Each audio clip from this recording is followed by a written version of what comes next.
Nakulo ang isang top 8 most wanted person ng mga otoridad sa kasong 24 counts of qualified rape sa Lalo, Cagayan. Patrolwoman Jerilyn Colico sa report. Isang malaking tagumpay ang nakamit ng kapulisan matapos maaresto ang top 8 most wanted person sa regional level sa bayan ng Lalo, Cagayan.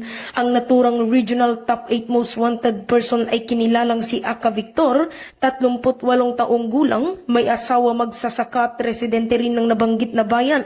Siya ay nakaharap sa kasong 24 na bilang ng qualified rape na walang piyansang inirekomenda.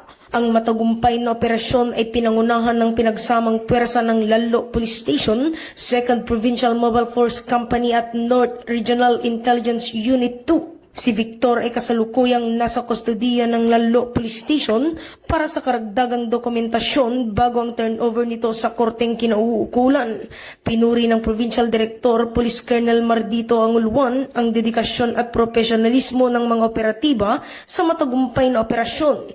Aniya ang tagumpay na ito ay patunay ng ating walang tigil na pagsisikap na panatilihing ligtas ang ating komunidad laban sa mga kriminal. Binabati ko ang ating mga kapulisan sa kanilang matapat na paglilingkod. Patuloy rin nating hinihikayat ang publiko na makipagtulungan sa mga otoridad upang tuluyang maitaguyod ang kapayapaan at kaayusan. Ang pagkakahuli kay Victor ay isang makabuluhang hakbang sa pagsulong ng hustisya para sa mga biktima at kanilang mga pamilya. Mula dito sa Lambak ng Cagayan, ako ang inyong Police News Network Correspondent, Patrolwoman Jerilyn Colico, alagad ng batas, tagataguyod ng Balitang Pulis.